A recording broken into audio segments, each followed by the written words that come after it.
picture? No, it's a video. So I've got to video y'all first. You don't get one, sorry.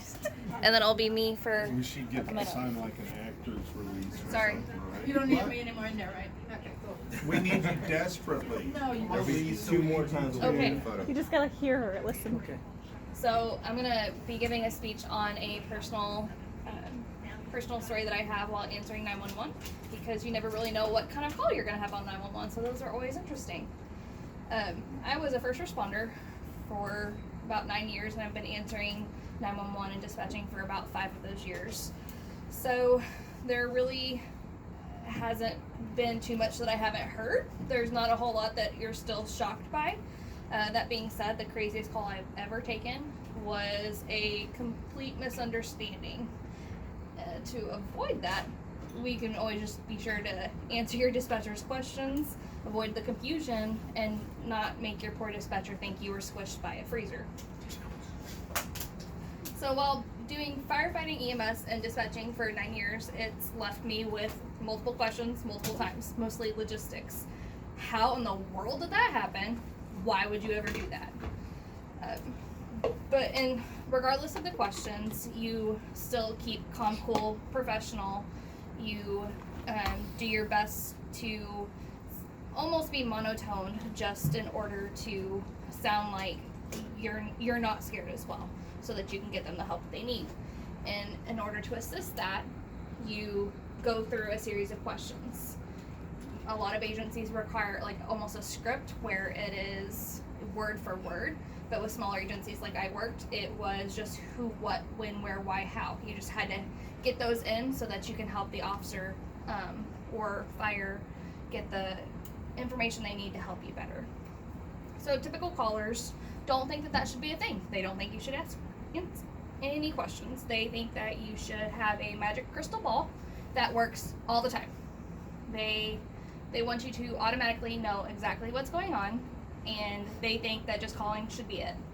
You do have some people that will answer questions, and more questions than you ever want to know, starting like Tuesday 35 years ago at 3 p.m. And then you have the other callers who will answer the questions, but they're very vague, which just leads to more confusion and more questions. This particular incident happened a few years after I was dispatching.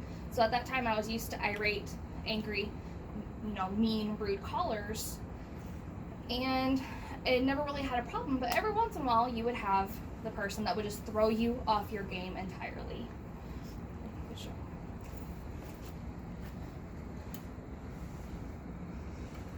So I took a call just a random winter night. We weren't doing a whole lot. There wasn't a whole lot going on.